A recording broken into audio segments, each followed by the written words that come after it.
Hello, everybody. Welcome to Townsend 909, or welcome back if you're a lovely viewer.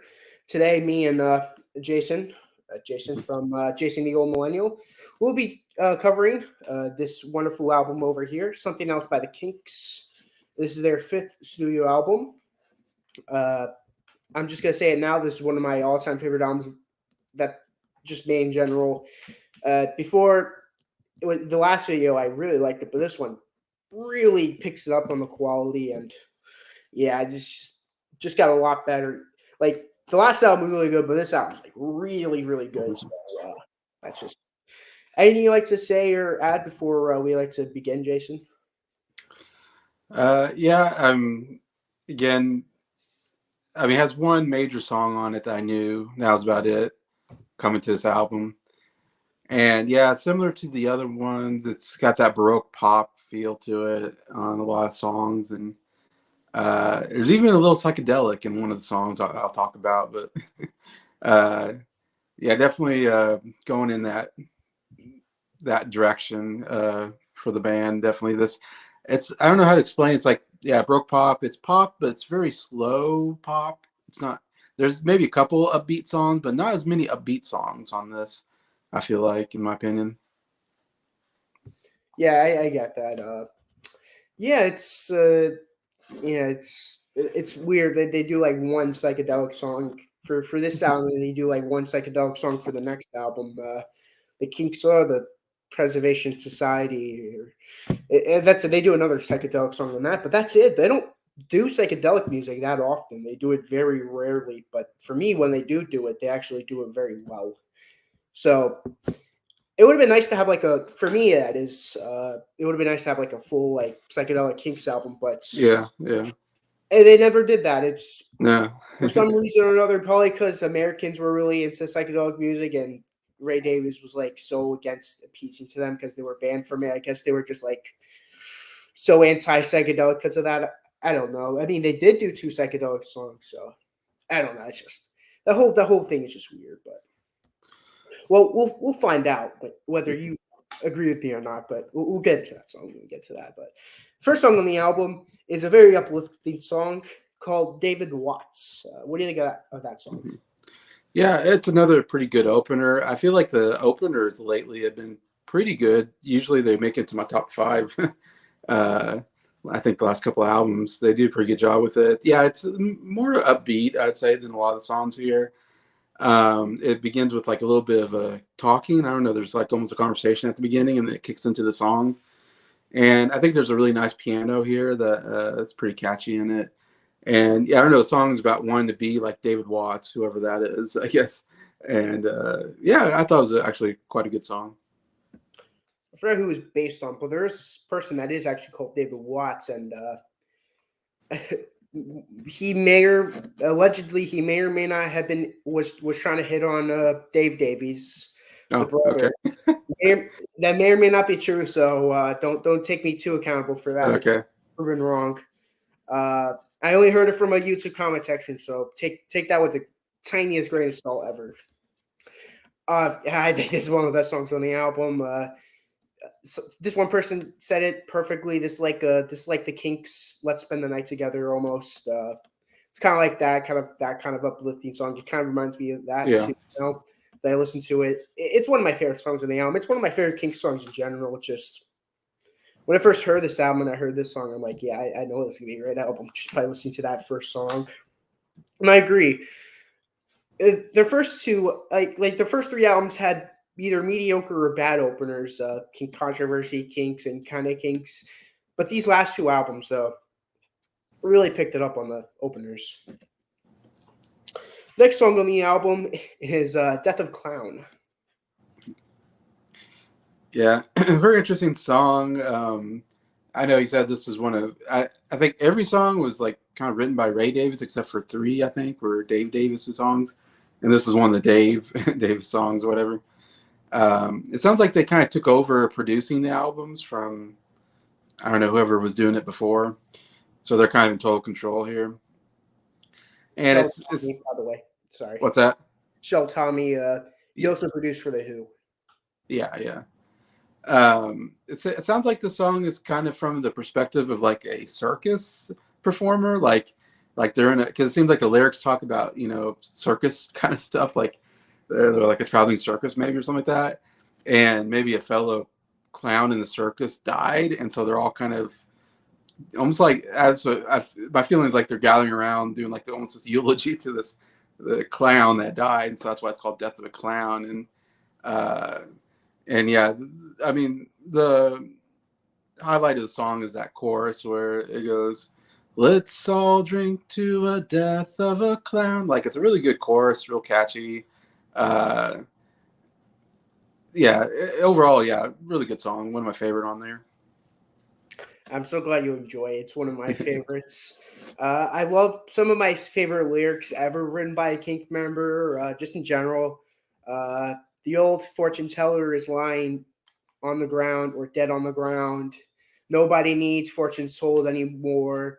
The Yeah, master of insects is yeah, is lying on the lion won't the tiger won't the tiger won't this and the lion won't roar. Just really good lyrics. yeah, It's yeah, some great lyrics. I like. I almost thought this was written by Ray Davies and he just gave Dave Davies the job, but no, it just proves how talented both guys are at writing. Like it's. I'll go into why the next album I'm not. There's like a tiny problem in the next album because there's not a single song written on the next album by Dave Davies, and I think that's sorely missed on the next album because I think Dave Davies brings a nice touch to the Kinks that is kind of missed on the next album. But I'm getting a little ahead of myself. But yeah, I've always like the songs that he wrote around this period is just great songs. Fun fact: this song was released actually as a solo single of Dave Davies, and it actually did pretty well in the charts, and he was close to leading, yeah, which is interesting. yeah. I saw that. It did. A couple of them charted in the UK. I don't think they did anything in the US or something like that. Oh yeah, it's at this point the Kinks are just nothing in the U.S. because Yeah, they were banned, and two, their music was just way out there for the U.S. to grasp. So yeah, yeah. yeah, it wasn't Feels good. like this is one of those albums that didn't do like really well at first, but kind of maybe had a following later on, and kind of um, Basically, all these albums are like that. yeah, yeah, Especially the next two albums, the Village Green album and Arthur. Those two albums did nothing. They were poor sales, poor charts. The yeah, critics loved it, like you mentioned, but that was about it. yeah. But they're all well respected now. Kind of over time, everybody's kind of Yes, kind of come like on to it. not as much as not as much as Pet Sounds was because Pet Sounds Yeah, did good yeah, when it first sold, not as well as people make it up now, but yeah, I still feel like they're underrated compared in even in today's perspective. I still think they're underrated, and like because you don't really hear people talk about it as much as people do those albums. But yeah, I love Death of a Clown. One of the best songs on the album. Next songs on the album is a nice, very short piece called Two Sisters. yeah. I was gonna say one of my notes is it seemed like a really short song. I was kind of trying to follow along the lyrics and everything of the song. It's a very baroque sounding song. I wrote down, and yeah, it's an okay song. I thought it was okay. You know, lyrically, I have to look at it again because it sounds like it's like two sisters. One has maybe a kid, and the other one doesn't, and one maybe has a richer life. I think because Mhm. it seems like one sister is jealous of the other one.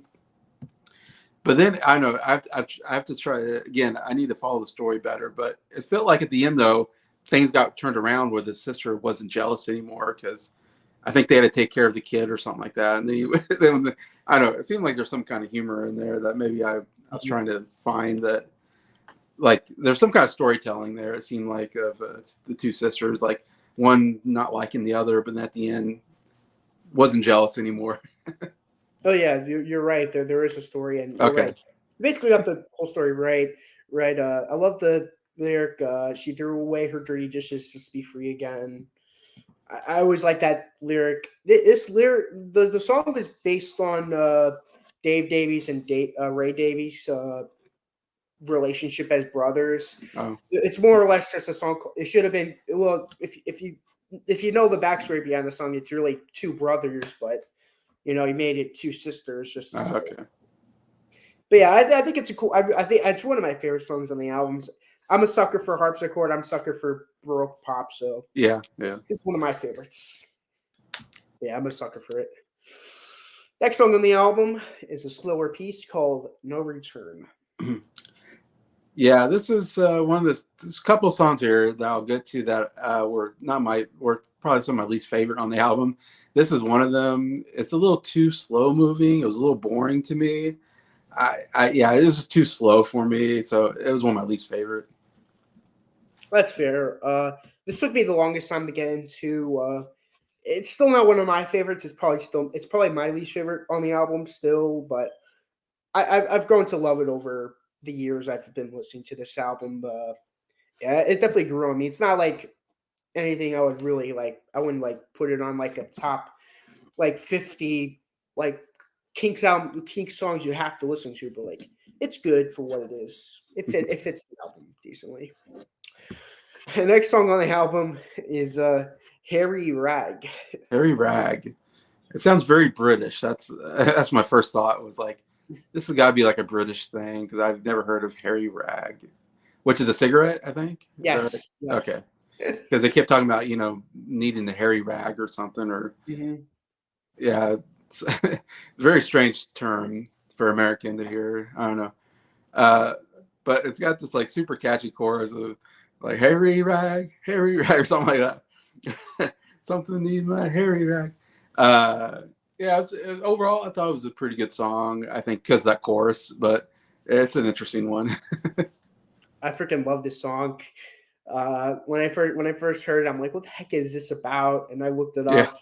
I was like, oh, Harry Rag is slang for cigarettes yeah, or fag if you say it in the UK. yeah, yeah, It's just a funny song. I love it. It's just so Britishy. It's so yeah. humorous. Oh, I love it so much. Yeah, you're right. The chorus is just so gosh darn catchy. Harry Rag, do anything just to get to Harry Rag. Get the Harry Rag. I love one of the beginning choruses verses when he's like, "My mom is a dying lass," but like at the end of the verse, he's like, "But she has enough strength to buy a Harry Rag." Yeah, that's right. Yeah, And like she's dying, she's weak, but she needs that Harry she Rag. needs that cigarette, Harry Yeah, she needs Rag. it. It just it's a pretty good anti-cigarette song if you ask me. It's the end Yeah, of the chorus is like I've something about regretting the life that he's led, due to cigarette addiction. It's a good anti-cigarette song if you ask me. The Who what they did an anti-cigarette song, but it didn't appear on their albums. I don't think it's as good. It's called Little Billy. hmm. Uh, it's off Odds and Sods, but yeah, it's a good song, Little Billy. But this song's a lot better. Next song on the album, Tin Shoulder Man. Yeah, this is another one where I just could not get into the song. I did nothing about it really appealed to me. It was kind of a blessed song on the album. Okay, this is one of my favorites on the album. Uh, I love the chorus. I don't know if it's a chorus. He's a tin soldier man, living in a little tin wonderland. I've always this song grew on me a lot over the years, but it's always a song that I've always liked. But yeah, this is one of my favorites now. But I get what you're talking about though. I get it. Next song on the album is Situation Vacant. That ends off the first side. Yeah, this is the third song that I just didn't care for on the album. I say if there's three songs I didn't care for, it's those three. I had a nice Baroque piano intro to it, but besides that, I didn't write anything else down. I just remember like not getting into it again. It just didn't catch me. I guess there wasn't a catchiness to it or anything that really kind of stood out compared to the rest of the album. I would say everything gets better after this song. The rest of the album, I think, is stronger, the second side. But yeah. I actually like the song quite a bit. I get what you're talking about again. There's another song that grew on me a lot over over the years of listening to it. It's not.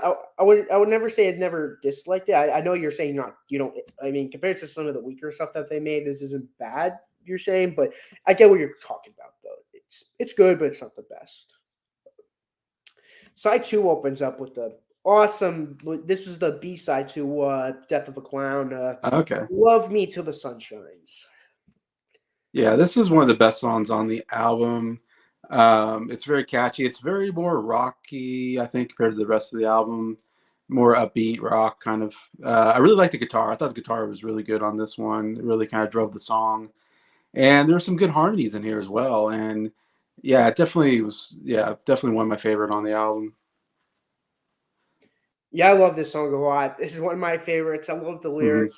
It's just Dave Davies being Dave Davies at his absolute finest. Uh, I've always loved the song. I love the lyrics. You don't love you play my record, stay in my home, as long as you just love me till the sun shines. It's it's like an angsty song before like stuff like angsty stuff really became popular. It reminds me of stuff like that, kind of like something that an angsty teen would listen to in like the '90s or whatever. Yeah. It's a cool song. I really enjoy it. Yeah, this is the one I'm trying to think now. It wasn't this is one where it's like you don't have to do this or this, just Yes. love me. Yeah. Yeah, I remember. It's interesting lyrics now that I was thinking about it. Like it's like you don't have to You like don't have to go to sleep. bed with me or something like that, but Yeah, just you don't love have to me. sleep with me. Just love me to the Yeah, sunshine. so it was like that was an interesting. Yeah, I was like, huh. It's like he's willing to like I don't know, not have all these other things you want in a relationship. Just love me or whatever. Yeah. Want some love. Yeah, but it's like you need those other things too. But yeah, Yeah. It's beneficial, but yeah, Dave Davies just wants the love part. yeah. Next song on the album is Lazy Old Sun. Yeah, this is the one that was to me really psychedelic. Yeah. Yeah, that was real psychedelic, and I wrote down it was real trippy. Like there's a real trippy feeling to this one, much different than the rest of the album that I felt like. Yeah, and I really liked it. Actually, it's another favorite of mine on the album because it's different. There's a part where like I guess maybe in the chorus where all the instruments kind of stop and he just sings kind of a cappella for a couple lines, Hmm. and I really like that when I like when they do stuff like that. So that was kind of enjoyable. Yeah, it's another kind of slow moving song, but yeah, it was very enjoyable. The psychedelic uh, feel of it and everything, and yeah, so I actually quite enjoyed it. I love this song too. It's a really good song. I love the part. Yeah, that's a great part when it's like, "Kiss me with light in your life with your Yeah. lady old Oh sun." yeah. So good. And there's the harmonies going through. It's like I could definitely hear the Revolver influence from this. Like Ray Davies definitely heard Revolver, and he's like, "Yeah, I got to Okay. I could hear it. He does a lot of like I heard there was like a review video of like not like him actually reviewing it, but like someone narrating like his written review of Revolver, and his favorite song was "I'm Only Sleeping." So I could hear that influence from "I'm Only Sleeping" from Revolver on this track. Yeah, I Yeah. wouldn't recommend listening to that review because he had a lot of not nice things to say about it, and I know that's your favorite album, so I don't Yeah. want you to get a like bad feeling about like Ray Davies after watching it. There were some songs you really didn't like, Huh, uh, okay. but yeah, his favorite song from Revolver is well, I don't know now, but his favorite song when he wrote the review in '66, it was Emily Sleeping, and the song Okay. resembles that a little. I Yeah. mean, no backwards guitars like that song, but Right. I can hear the influence. Yeah. That's a song I thought about. Yeah. I'm only sleeping. That would be the one. Yeah. That's cool. That's cool. So I didn't even tell you. That's a cool revelation. Yeah. Yeah, I love this song. I love the psychedelic nature of the Kinks. Uh, so tell me by how good your review for this song is. You could kind of agree with the cool like would have been cool to have them do like kind of a psychedelic Yeah. album, Oh sort of yeah. like a Revolver-ish album, but it Yeah. never That'd been did. interesting. would have been cool. It would have been really cool. But like I said, at this point of their career, America is like their least of their concerns, and he knows how popular psychedelic music was in the U.S. So yeah. Next song on the album. Speaking of Britishy things, Afternoon Tea. Yeah, this is the second one that's very British to me on the album. Talking about afternoon tea, which British like to have their afternoon tea. Yeah, overall it was a decent song. I think it has a really nice chorus to it. I like that chorus about drinking afternoon tea, and it had some catchiness to it that I enjoyed. Yeah, definitely not top, but decent song in the album. Bum, afternoon tea. I love the one part when they start clapping at like with it. It's a catchy song. I really enjoyed Yeah, it. When I first heard the song, I'm like, this is the most Britishy thing I've ever heard in my life. yeah. Afternoon tea. Like there's a YouTuber who covers the Beatles a lot, but when he talked about the Kinks, that's like the song that he would talk about a lot. It's like there's also a song called Afternoon Tea. I really like a song called Afternoon Tea, I'm like, yeah, of course you would talk about it. uh, Yeah, Paul McCartney has a song on his album Chaos and Creation in the Backyard called English Tea, which is similar. It's all about English drinking tea. yeah. It would have been cool to have some Beatles songs with tea involved. Yeah, That would have been a more McCartney song though.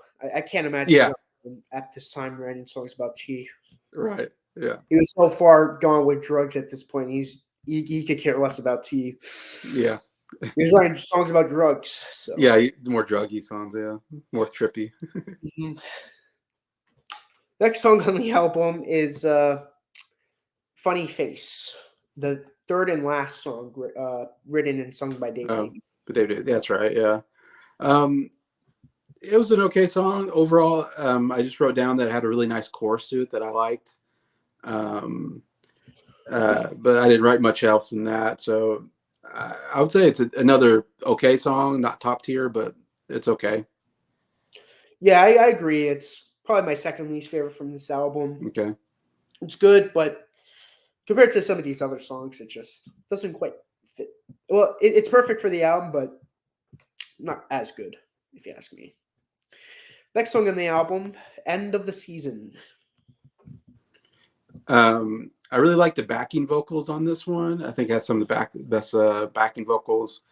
And I was trying to, it's an interesting style of song, and I was trying to figure out how to describe it. And my best description was that it feels like a nice strolling song. A song almost feels like old school type song where it's a nice, it's like I picture myself just strolling through the field, with the song in the background.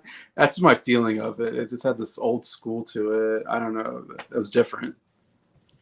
That's a good way of putting it. Okay. This one person said it's like psychedelic music hall music, Okay. Yeah, like a musical kind of. Yeah. like just a tinge bit of psychedelic music Yeah. involved. Yeah. Every Yeah. bit. I wouldn't call it a psychedelic song like "Lazy Old Sun," but Yeah. I agree with that. What that one person said. Shout outs to whoever said that. It's a really good song. I quite like it. Really good song. This is a really good song to come before the next song on the album, Hmm. which is the last song on the album, "Waterloo Sunset." Yeah. Waterloo Sunset. I mean, what a good song. I first heard the song maybe 2 years ago, I think, on reactions to the classics in one of their live streams. Somebody uh, had this song, what do you call it? Recommended it or whatever, Yeah, paid for the whatever the song. And they played this, I remember a couple years ago, and I was like, I'd never heard the song before for some reason. And I don't know if this was ever a hit song in the United States because, like, how did I ever miss this song? I like just never came across it. And then I was hearing it, and I was like mesmerized by it. I was like, there's something about this song. It's so nice and catchy and uh, different than I've heard before from the Kinks. And I was like, remember hearing that and going, man, I need to listen to the song some more.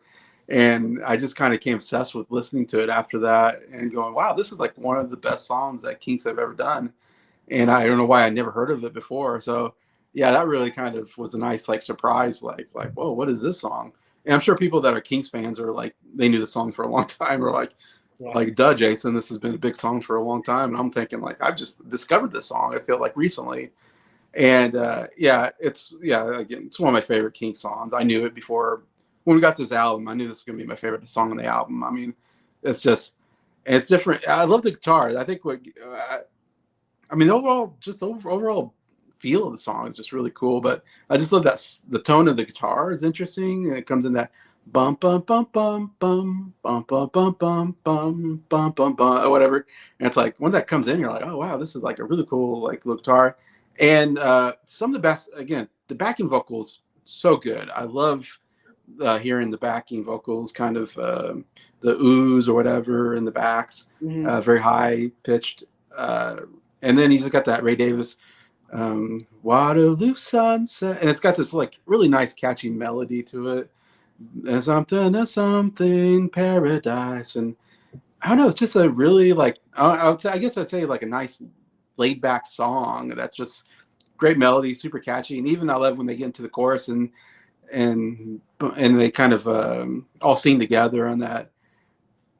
And then they, I'm trying to think of how it goes, but you know what I'm talking about. Yeah, Uh, yeah. uh, and then dun dun dun dun dun dun dun dun dun dun dun dun. I don't know. It's a song that just stayed in my head after I listened to it. It's like something about going by my window or something like that. Yes. I think it's Every a day I look at the world from my yeah. window. Look from Yeah, it's my like window. sha-la-la, Chala, yeah. Oh, I love that. Yeah, it's great. Like, it's evening um, time. This and is the then the closest they ever come to being who, not who, Holly's level, Beatles level yeah, vocal harmonies. That's the yeah, closest they ever got to that. I will, even as a Kinks fan, I say they'll never get the harmonies that the Beatles accomplished, but this is the closest they'll ever get to yeah. that. It's the best I think they've done. Yeah, I love that. Waterloo sunset, Waterloo sunset. Like they do this kind of little. Anyways, yeah, and then they get back to that verse. Bum bum bum bum bum. And then, yeah, it's just I don't know. It's just a nice sounding, laid back song that's very catchy, and yeah, it's one of the best. Oh man, I was this close for this was I was so close. Just you reminded me of that. I gotta change my top five because barely didn't make my top five. Now it's Oh gonna man, be in my top five. oh You so changed, good. you changed my mind the way you described it. It's a masterpiece. This is Yeah.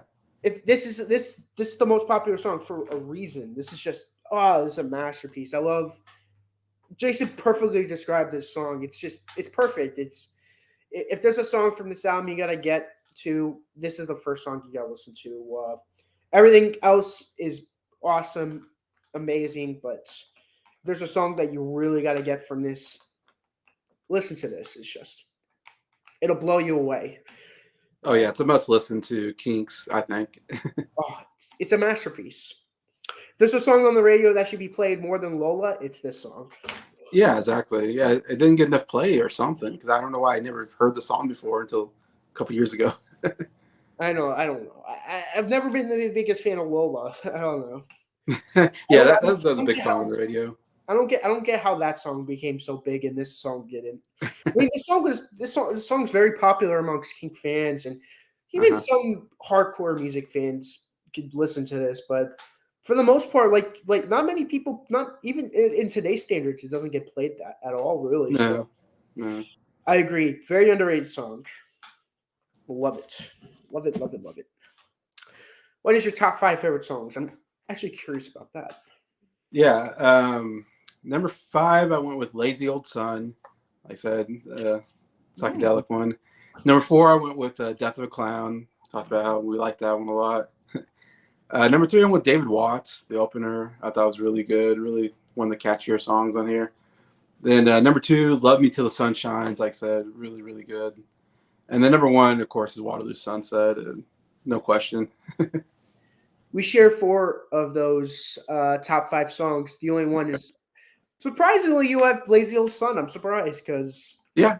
No. I remember I remember you not liking the one song by Simon or Garfunkel, "Save the Life of My Child." The second Oh song, yeah. it's a bookends. So I was a little worried you weren't gonna like this one either. So I'm glad you did. Glad. Love that song. My number five, "Love You Till the Sun Shines." That's one of the songs we share. Number four, "Death of a Clown." Love "Death of a Clown." Number three, David Watts. Number two, "Waterloo Sunset." Like I said, this wasn't even in my top five. Just thinking about it. Number Yeah. two, it's such a great song. And my number one is "Tin Soldier Man." Uh, A Tin Soldier Man. Okay. I love "Tin Soldier Man." That's Okay. I've been obsessing over that song lately. Maybe that's the reason, but as of now, it's.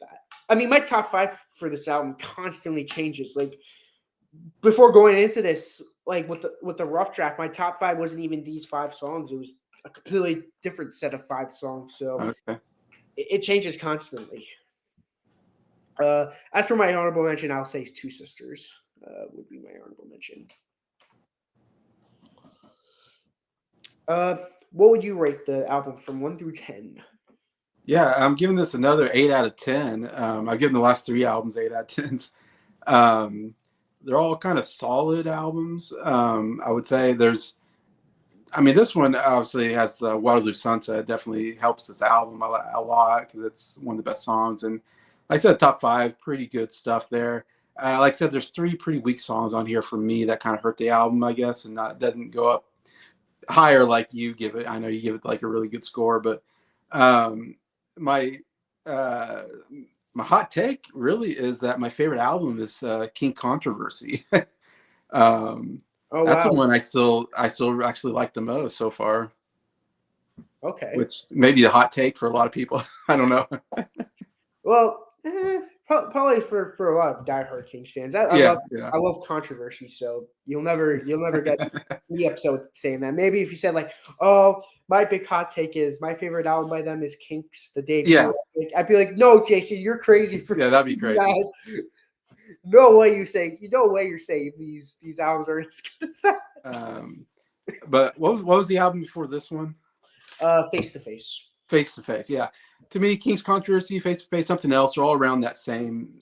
I'll give them all 8 out of 10s. They're all kind of that same era for me. And right now, King's Controversy is the one that I kind of has my favorite songs on it so far, except for this one has Waterloo Sunset. But Yeah.